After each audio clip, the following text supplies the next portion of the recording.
తెలంగాణ ప్రజలందరికీ భారత రాష్ట్ర సమితి కార్యకర్తలకి మరియు భారత రాష్ట్ర సమితి లీడర్షిప్కి నా యొక్క ఆర్థిక అభివందనలు.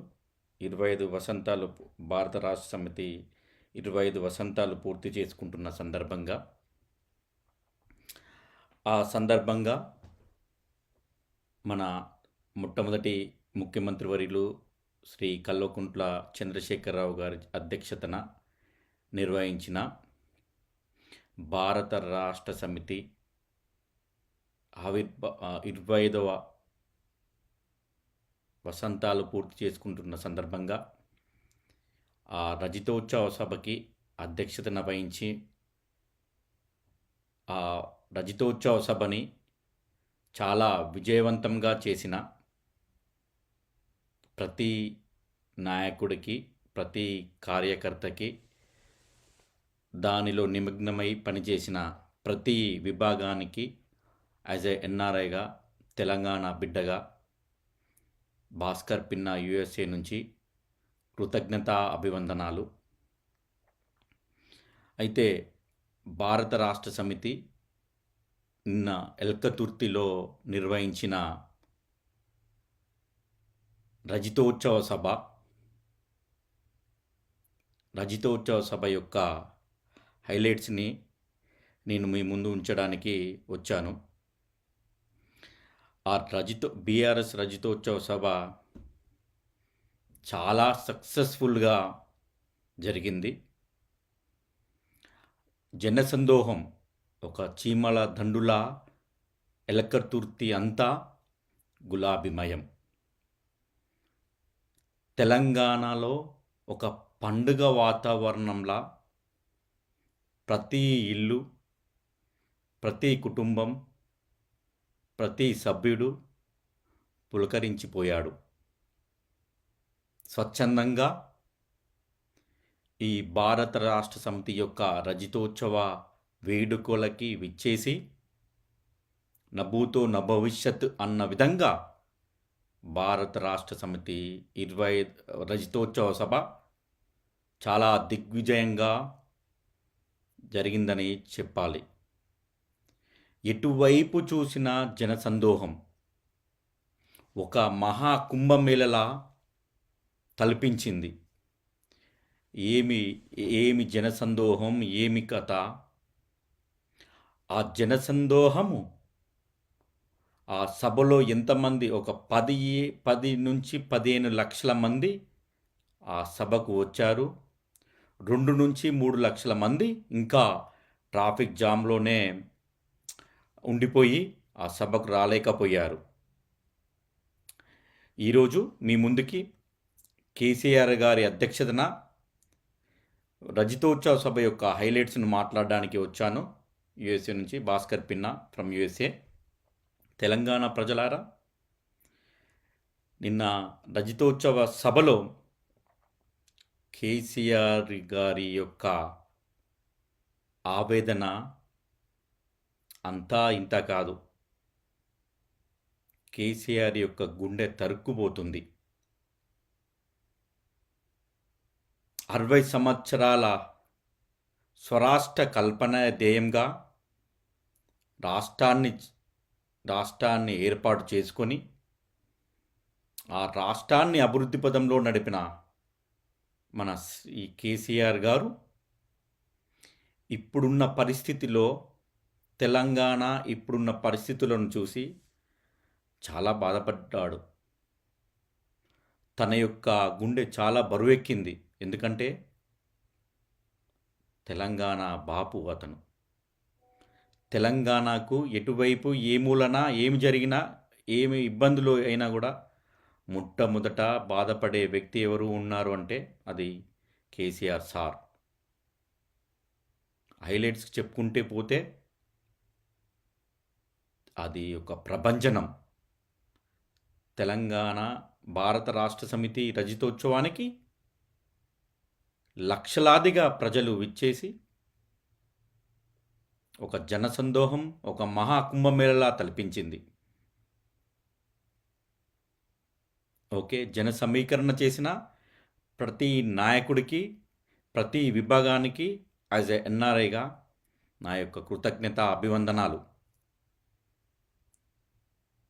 సో, హైలైట్స్‌లో సెకండ్ పాయింట్ వచ్చేసి కేసీఆర్ గారు తపన, ఆవేదన ఏమిటి అంటే, ఎట్లుండే నా తెలంగాణ, ఎట్లయింది నా తెలంగాణ అనేదే ఒక ఆవేదన. తెలంగాణ రాష్ట్రము కేసీఆర్ గారు పరిపాలించినప్పుడు ప్రతి సంవత్సరము 10,000 నుంచి 15,000 కోట్ల ఆదాయం పెరుగుకుంటూ వచ్చింది. ఆర్థికంగా బలపడింది.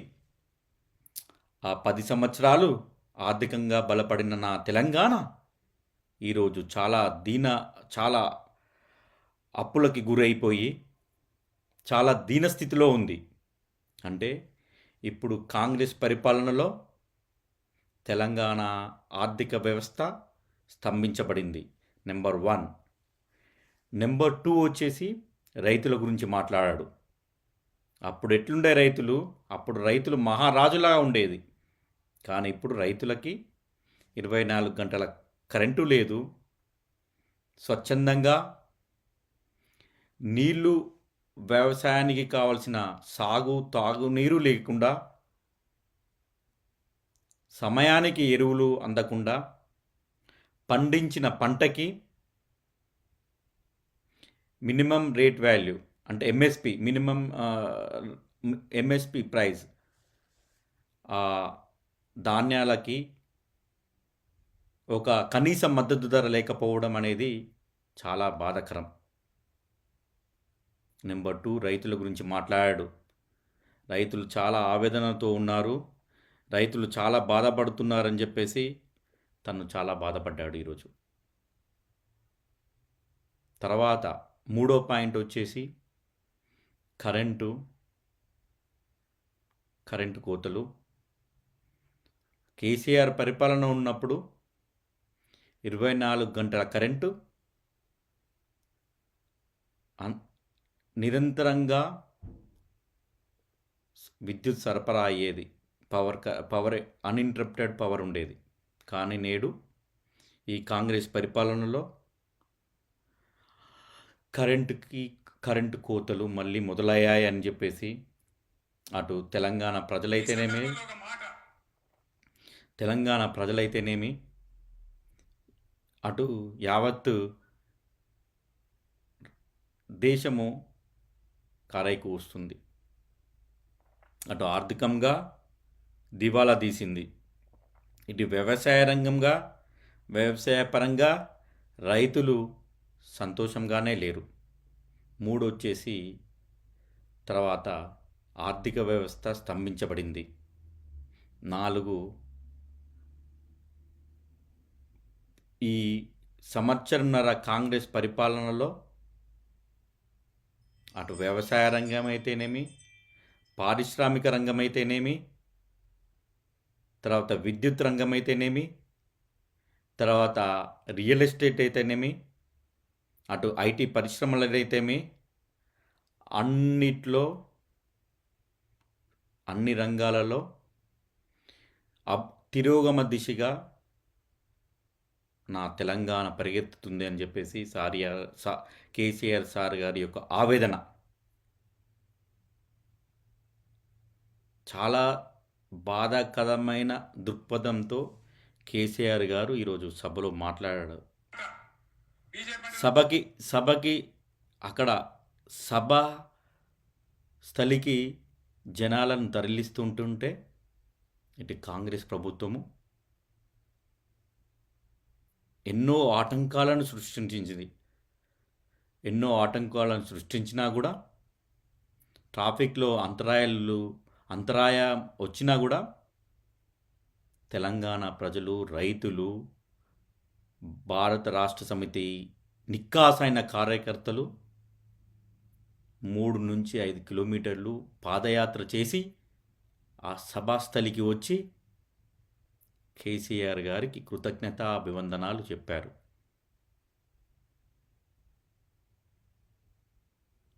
ఈ సభ అనేది నా భూతో నా భవిష్యత్. ఎటువంటి ఏ నేషనల్ పార్టీస్ అయినా కూడా ఇంత పెద్ద జనసందోహంతో చేసిన మీటింగ్స్ లేవు. ఎంత కోఆర్డినేషన్ ఉండాలా ఈ మీటింగ్ సక్సెస్ అవ్వాలంటే? అది సరిపోదా? నాయకత్వ లక్ష్యం తను ముందుండై ప్రతి ఒక్కటి ప్రణాళికాబద్ధంగా చేస్తూ భారత రాష్ట్ర సమితి రజతోత్సవాలని విజయోత్సవ సభగా మన కేసీఆర్ గారు చేశారు.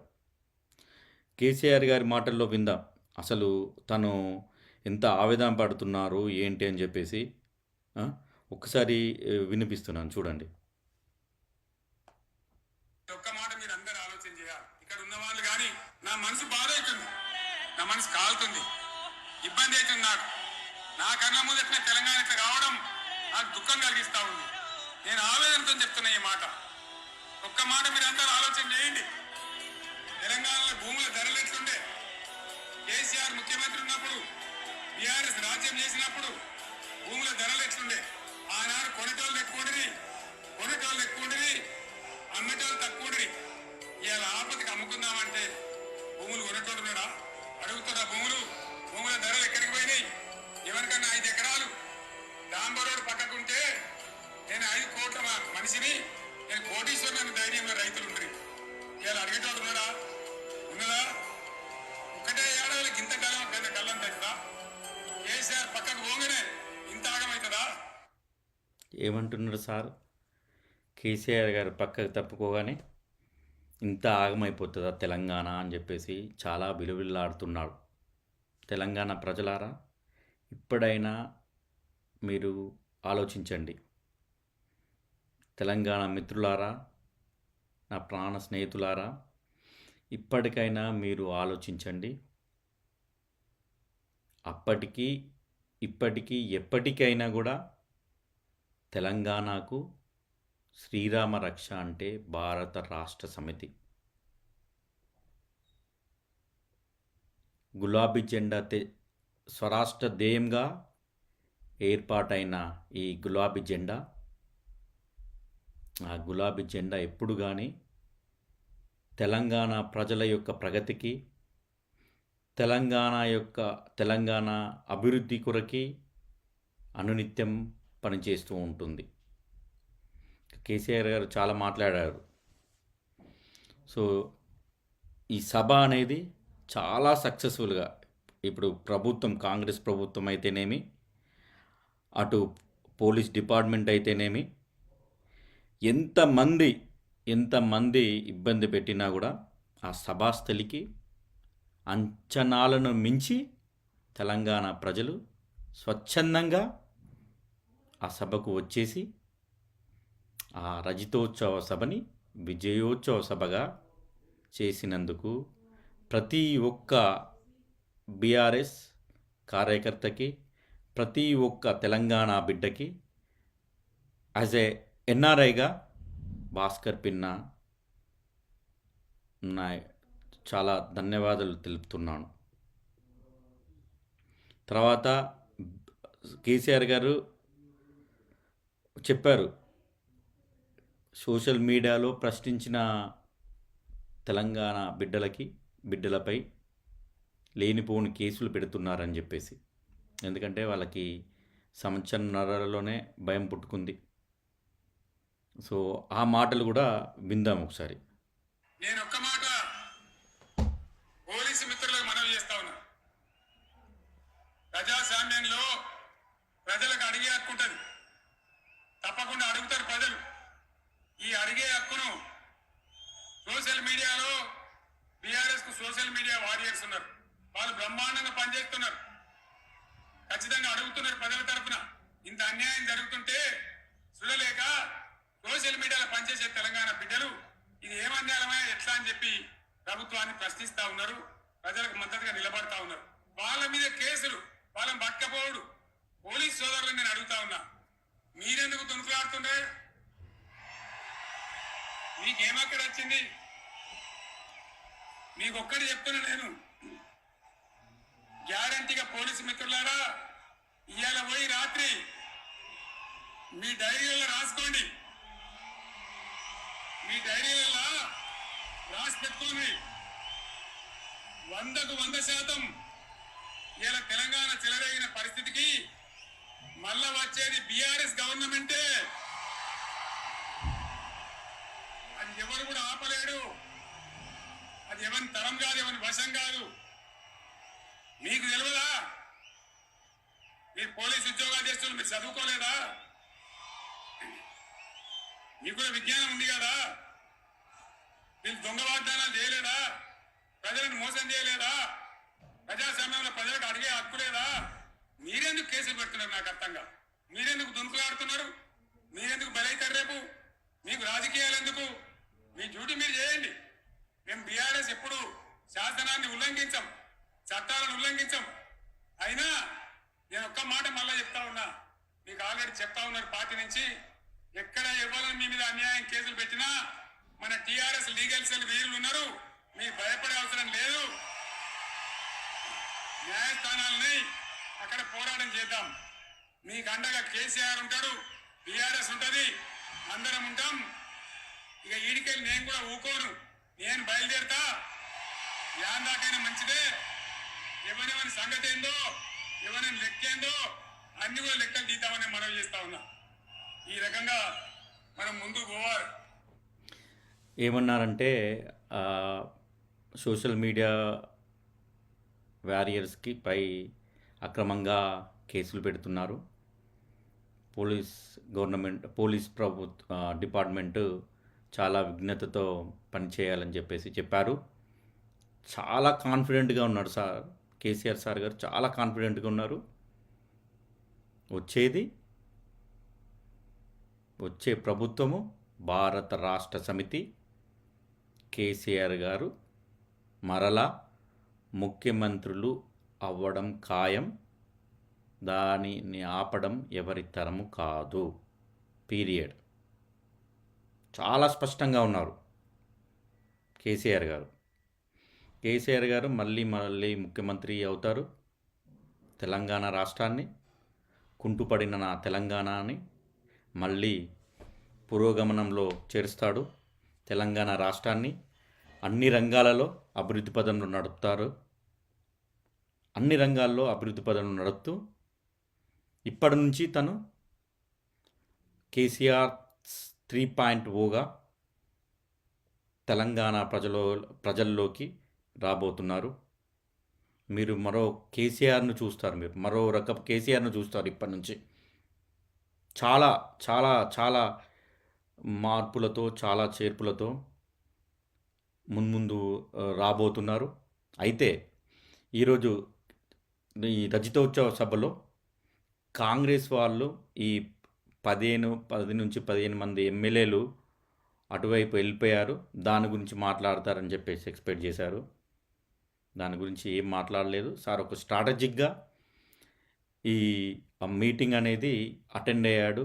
ఈ మీటింగ్ స్పీచ్ అనేది ఉన్నదనేది నిగూఢంగా తెలుస్తుంది. సార్ గారి యొక్క ఆవేదన అందరికీ, తెలంగాణ ప్రజలకి ఆ సభా వేదికగా వెళ్ళిబుచ్చాడు. తర్వాత ఆర్థిక వ్యవస్థ గురించి, తర్వాత కాంగ్రెస్ ప్రభుత్వం యొక్క ఫెయిల్యూర్స్ గురించి, ఆ BJP and Congress 2 national parties యొక్క ఫెయిల్యూర్స్ గురించి, బీజేపీ కూడా ఇప్పటివరకు మొన్న రీసెంట్గా మెడికల్ కాలేజెస్ అలొకేట్ చేస్తే తెలంగాణకు ఒకటి కూడా ఇవ్వలేదని చెప్పేసి, దానితో పాటు ఛత్తీస్గఢ్లో జరుగుతున్న నక్సలైట్లపై ఏరివేత క్రమంలో జరుగుతున్న అరాచకాలని ఆపాలని చెప్పేసి దాన్ని హైలైట్ చేశారు. అసలు నేషనల్ పార్టీస్ 120 సంవత్సరాల చరిత్ర గల నేషనల్ పార్టీస్కి, తర్వాత బీజేపీకి ఒక చాలా స్ట్రాంగ్ కౌంటర్ వేశారని చెప్పేసి చెప్పాలి. ఈ సభ అంతా కేసీఆర్ గారు మాట్లాడుతున్న 45 నుంచి 55 నిమిషాలు మొత్తము 45 నుంచి 55 నిమిషాలు మొత్తము మధ్యలో సీఎం కేసీఆర్ అని చెప్పేసి వచ్చిన జనం జనము అలా మాట్లాడడం సరే మాట్లాడడం జరిగింది.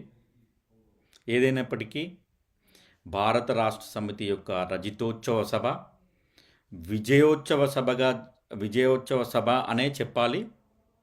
ఇక రాబోయే ముందు భారత రాష్ట్ర సమితి ఈ గులాబీ జెండా తెలంగాణ ప్రజల అండా అని చెప్పేసి చాలా చాలా కాన్ఫిడెంట్గా కేసీఆర్ గారు వారికి దశ నిర్దేశించారు. ఇక నుంచి నేను ఉన్నాను మీ వెనకాల, మీరు ధైర్యంగా ఉండండి అని చెప్పేసి చాలా దశ నిర్దేశించారు. రేపు రాబోయే ప్రభుత్వం కూడా కేసీఆర్ గారి ప్రభుత్వమే.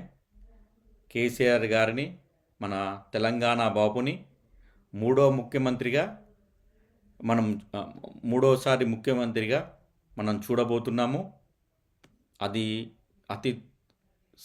అతి త్వరలోనే, ఎప్పుడో ఎలక్షన్స్ వచ్చినా కూడా అప్పుడు తెలంగాణ ప్రజలు, తెలంగాణ రైతులు, వివిధ రంగాలకు చెందిన ప్రజలు వెయిట్ చేస్తున్నారు కేసీఆర్ గారిని మరలా ముఖ్యమంత్రిగా ఎప్పుడు చూడాలి అని చెప్పేసి. ఈసారి కేసీఆర్ గారు ముఖ్యమంత్రి అయితే ఒక పెద్ద సభా ప్రాంగణంలో ప్రమాణ స్వీకారం చేయాలని చెప్పేసి మేమంతా కోరుతాము.